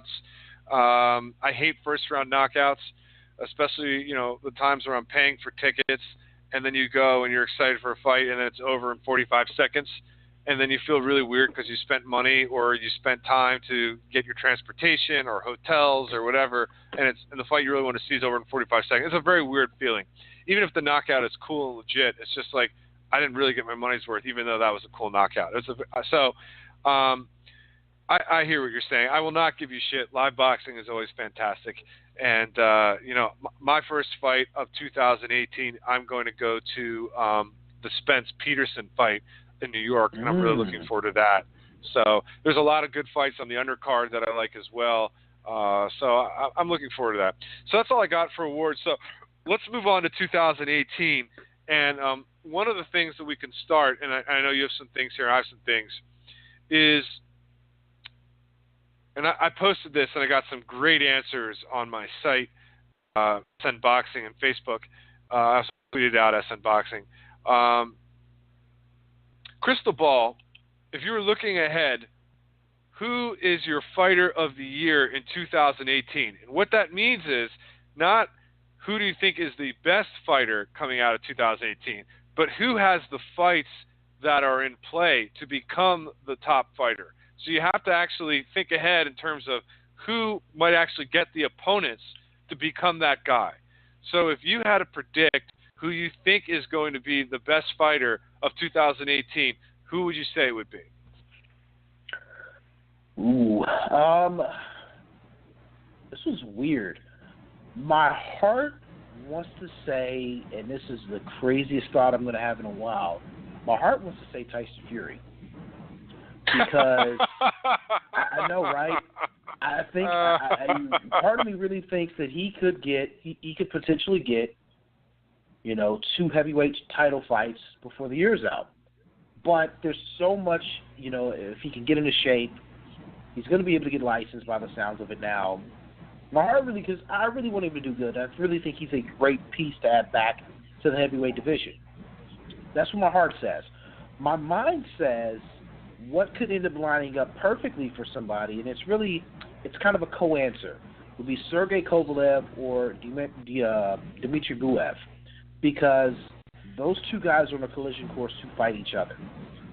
If Kovalev gets through his fight here on March 3rd, Buev defeats Sultan Barrero March 3rd, all signs point to these two guys having a unification bout, and for all intents and purposes, the winner of that fight would be the top dog in the light heavyweight division. No disrespect to Adonis Stevenson. Fuck him. He doesn't want to fight people. So, in all reality, Kovalev and Buev, those two guys are on that course to where they're going to be holding 2 titles before 2018 is out. So it's a co-answer between those two guys because that they're set. They're aiming towards each other, and I think they can have a big 2018. Okay, I can see somebody in light heavyweight definitely, because the opponents are there, and there's enough good fighters there that let's say Bivol somehow beats both Barrera and Kovalev, and then maybe some third guy. I mean, that's a really good year. So I could see that. But I thank you for the comic relief for Tyson Fury. I do appreciate that. I mean, I hear what you're saying. Because you're saying, could Tyson Fury, if he's back in perfect shape, could he beat Joshua? And the answer is yes, but we also don't know if he's ever going to be in perfect shape again. So I hear what you're saying. He's such an enigma. He's such an enigma right now. So I'll give you the easy answer for me, and then I'll give you one that might be a little different. The easy answer is Alexander Usyk, because I think Usyk is going to win the cruiserweight World Boxing Super Series. So that means he will have beaten 2 of the 4 top guys in that division, in a 6-month period. And then let's say he moves up to heavyweight afterwards and beats a lower top 10 guy. I think that's going to be a really strong resume. Now, the issue is, you're still watching the World Boxing Super Series on your computers because they haven't had an American deal announced. And maybe that will change for the semifinals and finals. So I think Usyk's a guy that everything is set up. Well, whoever wins that tournament, everything is set up very well. The other one that I could see is Mikey Garcia. So let's say Mikey Garcia has the following year, which could be very possible. He beats Lipinets to get a 140-pound title. He drops down to beat Linares and then beats Easter in a year. I think that could – I mean, that's aggressive, but I know that he's talked to Golden Boy in the past about the Linares. Linares is going to be fighting, I think, he's fighting in January 27th, I believe. So I think that fight could happen, and then I think – the Easter fight could be a lot of money if Garcia winds up beating Linares, and then there's a lot of money there now for Easter in that fight, for a unification fight. So I could see a scenario where Mikey Garcia winds up as a fighter of the year. Now, who the hell knows? I mean, we have nobody – there's 1% of boxing fans knew who Sriskatet Sorung Vizai was, before this year. So for all we know, some obscure or relatively obscure fighter out of Ghana comes and becomes a huge sensation. Who knows? I mean, it could happen. But looking at it right now, I like Garcia and I like Usyk as 2 possible candidates. All right, so what else we have for 2018? I have a couple more, but what else do you have? Well, something I was going to bring up is, I put a poll up was what has the fans' attention here going into 2018? And I had 4 different options here to vote on. I had Crawford's move to 147, the wide open light heavyweight division, more tournaments, AE, the World Boxing Super Series, and then the heavyweight landscape. And the voting was kind of weird, but not really. 12% of the votes went to the heavyweight landscape. Fans aren't all that interested in it. Go figure. Deontay Wilder, you're not getting a 50-50 split, buddy. The wide open light heavyweight division that only got 19% of the votes. Terrence Crawford, moving to 147, got 33% of the votes, and then winning the poll was 36% going to more tournaments. Fans want to see more tournaments going into 2018. So it's a good thing that the World Boxing Super Series is thinking about doing more weight classes and keeping this trend going, because obviously boxing fans are interested. They want to tune in, and however they have to watch it, they're going to try to watch it. So they are interested in this. So that was interesting to see that was the poll results. So that actually won out. No write-in votes, which I kind of was surprised about. Somebody typically says something slick. No one did, much to my surprise. I mean, I would love to like combine two of those and to see a light heavyweight as one of the divisions for the World Boxing Super Series for next year. Now, I mean, I wrote a whole article about this, and you know, there's 9 or 10 guys that I think that could work for a tournament. You know, you're going to get 8 of them. We know Adonis Stevenson is not going to commit to a tournament, for instance. But the problem is that these guys are already used to seeing a lot of money, and you have people that don't work together. You have, you know, Aram and PBC with Al Heyman, and then you have HBO and ESPN and Showtime. And it's just kind of nasty logistically. But the fighters are there, and if there were a tournament at 175, it would be incredible. It's a very deep division right now. It's a very exciting division, and that would be something that's great. And also, you have the potential for some real excitement at 147. Let's say Spence keeps on trucking. If Thurman gets healthy, Crawford starts making waves. That's another good call as well. I don't know if that's all going to come together in 18. But I think in the next 18 months, let's say, that's going to provide some real excitement. So I think those are some really good suggestions that you put up. Yeah, and for me, what I'm most interested in amongst those, and really in general, is I do want to see what Crawford does at 147. You know, he is, for the most part, the consensus number 1 fighter there is in the world. If he's not number 1 on everyone's list, he's number 2. Behind Lomachenko, which, whatever. I got Crawford number 1, but whatever. So I'm interested to see what he does here with 147, but I'm also extremely interested in the wide open light heavyweight division, because Adonis Stevenson, I think his run may be coming to an end. I really hope Badu Jack can beat him, because I'm sick of Adonis Stevenson. Yeah. Here's this, not the best fight that could be made in boxing, but what is the one fight that if it was made, you travel, that you have to get to this fight if it's made? It needs to be real.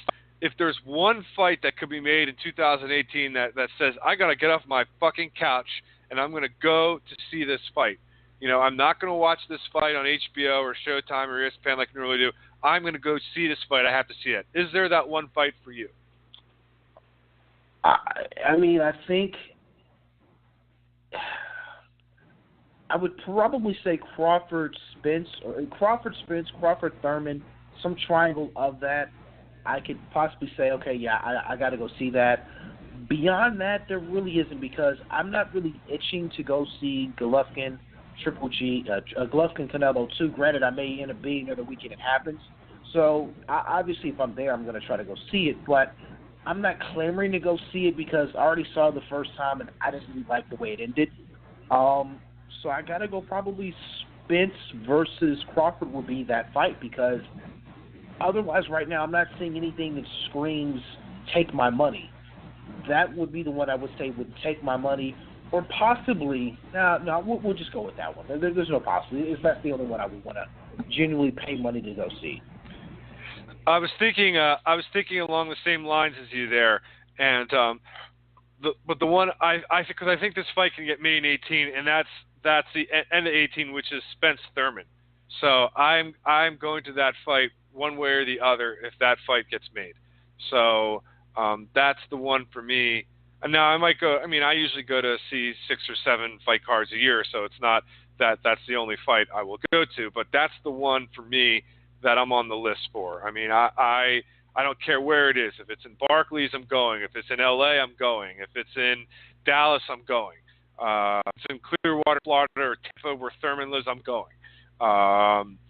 That for me is just, I don't know why. I feel like those two, it would be like an exciting athletic chess match that has two guys that hit hard as well. It has everything I would want in a fight. So that is the one fight for me that is heads. Now, if Crawford and Thurman or Crawford and Spence happens, I'm going to that too. I mean, I just don't think. I think they're going to wait a little while to establish Crawford, get him a belt in that division, and then maybe a super fight happens in 2019. But if it's Thurman and Spence, I'm going. That's the one for me. I'm completely captivated by that fight. I don't know who wins that fight either. I love it. Yeah, I think that could be very interesting here going into 18, how that all plays out. How Thurman, I think one of the key components of that is how Thurman looks against Jesse Vargas. I think that's going to be the key thing. If he's not comfortable, it's one of those things, he's a weird cat. I think if he doesn't feel comfortable, if he doesn't feel that he looked right, I don't know if we'll see him again fight this year after the Vargas fight, because he's just that weird of a character. No, you could be right. Very, very, very interesting setup that we have here. There's a lot of interesting things. A lot of dominoes need to fall. A lot of people I want to see lose just because. Yeah. Because I find it to be irritating. Danny Garcia versus Brandon Rios is a weird fight. I know Brandon Rios probably can't pull it off, but if he can, God bless him. He would rid us of Danny Garcia. I don't think we'd see Danny Garcia again. Maybe an interesting fight that I'm not going to, but I would definitely want to watch because I just don't know what this is going to turn out to be. Devin Alexander versus Victor Ortiz. It just sounds so weird to say that out loud, but Devin Alexander's a guy they're trying to build back up. Victor Ortiz has been sent to hell by Andre Berto. We haven't seen him since. And now he's going to be coming back against Devin Alexander, who's trying to get his form back together. I'm interested in watching that fight because it just sounds so weird and so fucked up. Yeah. It's kind of sometimes like I felt that way kind of about like Danny Garcia and Robert Guerrero. Sometimes it's just like there are these weird matchups where it's like I don't think it's going to be a good fight, but I don't really know how these two are going to mesh in the ring. Maybe it will be okay. Maybe it will be awful. I hear you. I mean, Victor Ortiz is like, listen, he'll give it. You got to, at least, he's probably not going to get knocked out early because Devin Alexander doesn't have a lot of power. So he's usually good until he gets hit hard, and then he just, gets himself knocked out. So I don't know. I hear what you're saying. I'll probably watch it. I can't say that I love the fight, but I'm interested in it. I'm intrigued. So let me ask you this question. If it's too much speculation or not, tell me a fighter who leaves his promotional company. Tell me a fighter who is someone who's high profile. Tell me somebody who's that either forms his own company, goes to someone new. Give me a controversial signing by somebody. I'm talking like, when Eddie Hearn signed Danny Jacobs out of nowhere, something along those lines, or like, someone leaving. Is there somebody that you see leaving that would create, like if Andre Ward came back and signed with Top Rank, that would what's something on that level? Is there a scenario you see where a fighter makes a very, very interesting business decision regarding how his career is going to be managed going forward? I don't know if there's anyone out there who has the gumption or the balls to do it. I mean, the only one that I can think of that may do it because they can just sell just by their name alone would probably be Canelo. Because if you really look at it, does he really need Golden Boy? Does he really need to split that money up? Not really. Yeah. I mean, he's Canelo. I mean, he's Mexico's biggest boxing star.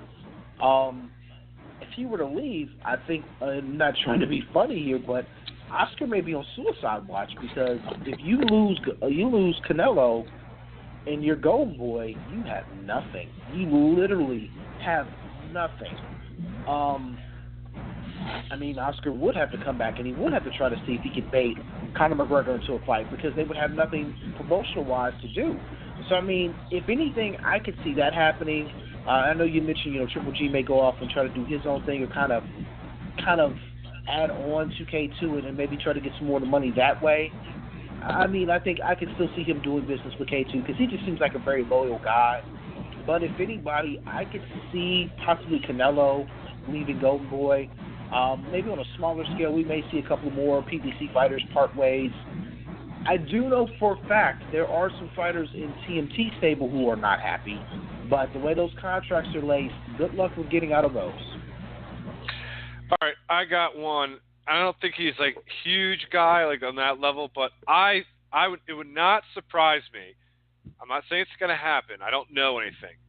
It would not surprise me to see Sean Porter leave the PBC world, and I bet to have him go either with Top Rank on ESPN or with Eddie Hearn for one of the other fighters that he'd like to promote on HBO.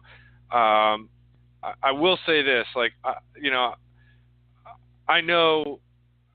I don't know that they're going to leave. I don't know if it's ever been discussed. I could tell you that things have not always been rosy there, especially with how they've been treated.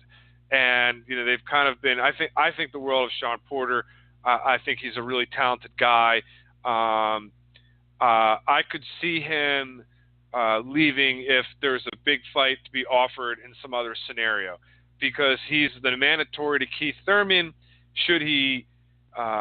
You could see a scenario, right, where Thurman fights Vargas. Either Thurman gets hurt, Thurman goes for a unification fight. Sean Porter, might spend another year of his prime not really getting a title shot when he's at that level where he needs another shot. So he's definitely a guy that I could see leaving, either go to Eddie Hearn or Top Rank. I think. And the fact that he's talking about promoting himself a little bit more, becoming his own company, I could see him leaving the nest per se there. Now, is that his dad saying that or him saying that?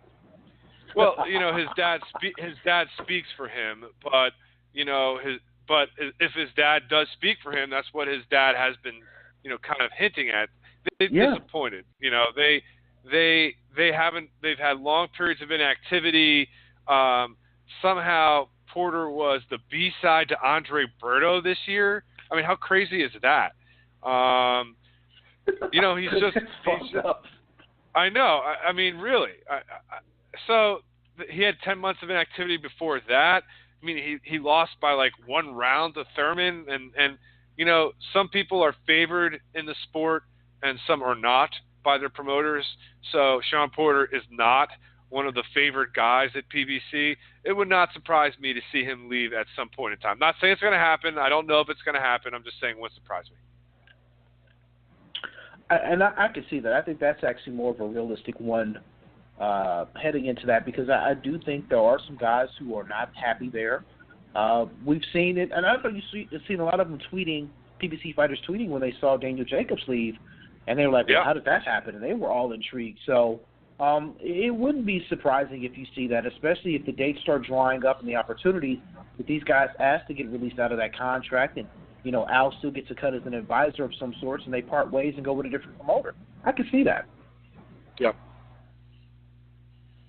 All right, so anything else on your mind here that we're looking forward to here in 2018? Yeah, I mean, this year turned out to be really, I think, I really hope that Josh is made. Also, Anthony Josh has a real path to being fired here if he beats Parker and Wilder. So that's another really strong candidate. So let me not forget him. The Parker fight is going to be, I think it's going to be at the end of March.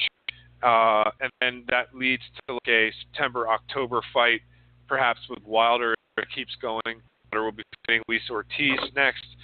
I hope that fight gets made. I really do. I think it would be great for the sport. I think it will get a lot of eyeballs. It's not ready to be pay-per-view yet in America, but hopefully Showtime could put that on CBS and you could put that on the daytime on Saturday at 5 o'clock on CBS. That's fantastic. That would be really good for the sport, because whoever wins is going to create a lot of fans. If Joshua wins, he then can become a superstar, and then if Wilder somehow wins, he could blow up in a way that an American heavyweight hasn't blown up in a long time. So I really hope, for the good of the sport, that fight happens. Agreed, but unfortunately I do think egos are going to get in the way of that. I honest to God believe it's going to be Tyson Fury versus Anthony Joshua before we get Wilder versus Joshua. Call me crazy, call me insane, but I think there's more money to be made in that fight over in the UK than it is for him to fight Deontay Wilder either here in the States or in the UK. And then I think it's going to come down to the simple mathematics of boxing. Joshua and Hearn are going to look at it and say, we can make X amount by fighting Fury, who is on the comeback. We don't know what he has left or what he has in him. Or we can fight a guy, Wilder, who seems to trying to improve and is in his prime. So, it's going to come down to simple mathematics, where I think Wilder-Joshua doesn't happen this year, or at least not before Tyson Fury faces Anthony Joshua. But one fight I do think we do have to see the rematch, unfortunately, of Triple G and Canelo. It didn't end the way it should have. I, honest to God, thought it was going to end violently. It didn't. But I think we have to have some sort of clear-cut closure for this, kind of a similar way we had with Andre Ward, Kovalev 1, to where we had to have Kovalev Ward 2. I think it's just kind of fitting. Another thing that I kind of want to have happen, and it's funny you say his name earlier, but I want Mikey Garcia to pick a weight class and stay in it for a whole year. Yeah. Pick one weight class, fight in it, defend your titles, and be done. Just pick a weight class. That's all I'm asking for Mikey. Mikey's a good guy. I want him to pick a weight class and stick in it. And if he can do that, he's right now looked upon as being a top 15, top 10 pound-for-pound fighter of the year. He can pick a weight class, stay in it, win a couple of fights in said division. I think you can make the argument for him being a top 5 guy. But he has to pick a division. That's very irritating to me. That's the same problem that Paul Williams had in his career when he was kind of going from division to division, because I think the fans, lose track of who you're fighting, what division you're in, who your opponents are, who your rivals are. Rival fights can't be built up the same way. I think it's one thing picking up belts here and there, and that's fine, but I wish Lomachenko wouldn't rush up either. I want him. There's some good fights at 130. I want him to keep fighting there. I don't like the way these people just keep moving up, because it's easier for their promoter, to keep, that instead of dealing with the other side of the street per se. I got some bad news for you earlier though. The Gennady Golovkin Saul Canelo Alvarez rematch will not end conclusively, Brandon. It will not end conclusively. You are going to get a very close fight. I think the fight, I had Golovkin winning 8-4, 116-112. And I think a lot of people had that score. I think you were around the same, right? You had Golovkin winning right around there? Okay. Yeah. I think you're going to see an even closer fight. I think you're going to see wildly different scoring. I think you're going to see a controversial fight. I think you're going to see Canelo win. I'm not saying that he's better. I'm just saying that I think there's more that he can do. And the boxing politics will again rear its ugly head. And if it's a 6-6 fight, we know who's going to win, right? If it's really a 6-6 fight, we know who's going to win. So I don't think it's going to be conclusive, unfortunately. I think Canelo's taken Golovkin's best shot, and he knows that he could take it, and I think that's going to give him a lot of confidence. And I don't see Canelo knocking out Golovkin either. So I think you're going to get a very close, competitive, and non-decisive conclusion to that fight. All right, so we got 11 minutes here left of the show. So I'm going to give you a chance. What is one bold prediction in boxing that you have, whether it be a fight that happens, a fighter that gets knocked out, something crazy that happens? What is your one bold prediction that you see that we can see in 2018? And if you don't have one, I can throw mine out first.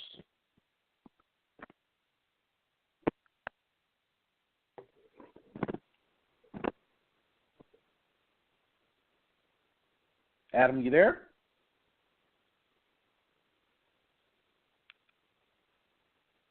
All right, looks like we might have lost connection with Adam. We're seeing here the bold prediction here of 2018. My bold prediction of 2018 is actually kind of a crazy one, but if you read between the lines, people, it's going to happen. UFC boxing is going to happen, or Zuffa boxing. As everyone knows, UFC does the MMA, and their president, Dana White, wants to get into boxing. He keeps throwing Floyd Mayweather's name out there and talking about a deal with the UFC. What you're going to see happen is there's going to be a deal in place of some sorts between Al Heyman and Dana White and the UFC, or Zuffa Boxing is that branch is going to be called. Look for Zuffa Boxing and Al Heyman's PBC to start intermingling. Look for Zuffa Boxing to help start promoting some of these PBC fighters, because UFC needs their television deal with Fox. That deal is up here in the coming months. They're renegotiating. They're trying to get more money. And how do you get more money? By adding more content, by adding more programming.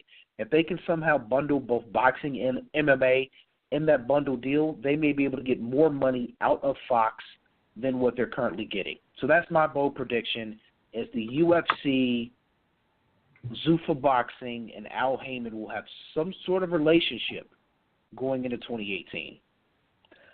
So, Adam, are you back with us? Yes, can you hear me? I can hear you. So my bold prediction is Zuffa Boxing, a.k.a. UFC, and Al Heyman will have some sort of relationship and be doing some sort of partnership in 2018. Yeah, I think that's a really good call. That's definitely something that I was considering. I like that. I think that's a really good prediction. I don't know if I have one that's better than that, because that's going to I think something big is going to happen with Anthony Joshua. I don't know if he's going to leave Eddie Hearn, or he's going to fight in America, or he's going to sign a big promotional deal with one of the networks, or a big advertising deal. I think there's going to be a big push to make him an international superstar. I think we're going to see a huge, huge year from him. I think there's going to be an all-out effort. I think they're going to try and make him to become a real superstar in this country. And I'm not exactly sure how, but I know that he wants it. And I know that the money is there in this country. So I expect Anthony Joshua to be made perhaps fight in America this year, or to sign a huge exclusive contract with one of the networks, to co-promote, to sign a deal with a co-promoter perhaps in America, some kind of huge announcement.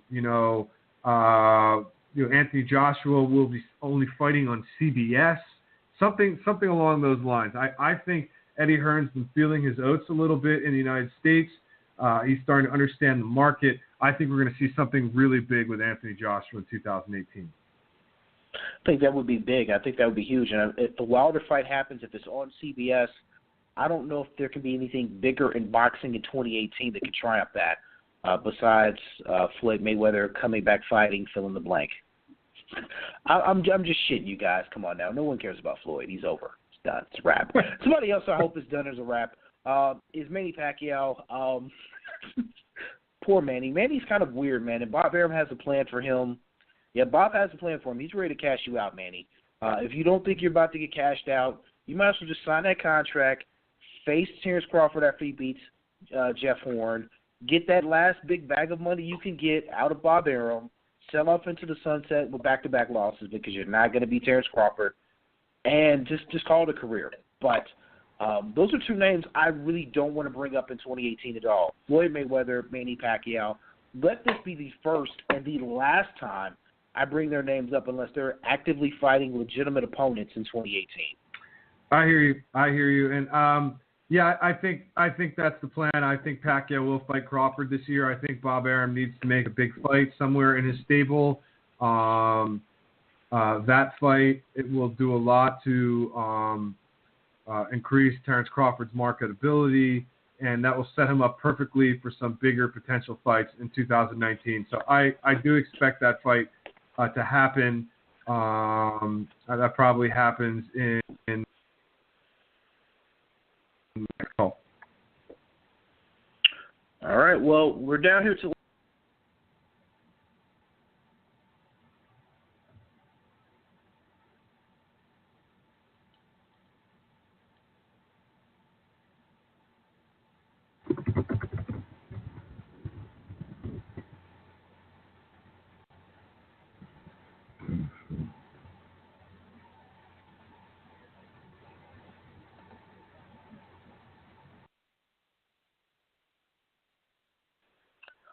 All right, we're having some crazy technical difficulties here to close out the show.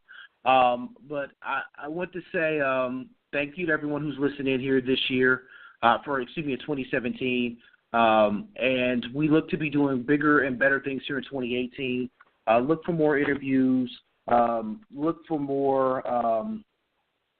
more things to come here on the show. And hopefully less technical difficulties here with Blog Talk Radio. But unfortunately, this does happen here with their system. So, last few minutes of the show, I don't know if Adam's going to try to dial back in or not here before we close out. But I do want to say, man, here 2018, I think the boxing gods are going to bless us again. We had a great 2017. I think potentially we're going to have another great year of boxing. We've consecutively had great years in boxing the last few years, I would say. So I think the boxing gods are going to bless us again this year. And here at Punch to Face Radio, we want to try to bring you some of those voices that are going to be part of some of those great fights here in 2018. So, Adam, any closing thoughts here on tonight's show? No, I thought it was some good stuff here, and really excited about the fights, and excited to continue another good year with you on Punch to the Face Radio, and good stuff. Let's keep kicking ass. Absolutely. Let me give a quick plug just to SaturdayNightBoxing.com. I just had my year-end awards article. I also had an article about Earl Spence and what could be in store. You can a Facebook group, and that's SN Boxing. So I hope to see you there. And as always, thank you. Great show tonight. Really enjoyed it. Absolutely, man. You helped make the show, and I do appreciate you. And as again, you're going to be rocking with us here throughout 2018, talking boxing. And as I say at the end of every show, and I want to reiterate this again, because this is a weird world we live in, and let's hope no one decides to press their big nuke button between now and next week's show. I want everyone to stay safe, stay blessed, love one another, because that's the only way we're going to get through this. I'm Brandon Stubbs. I'll be back next week, and until then, I am out.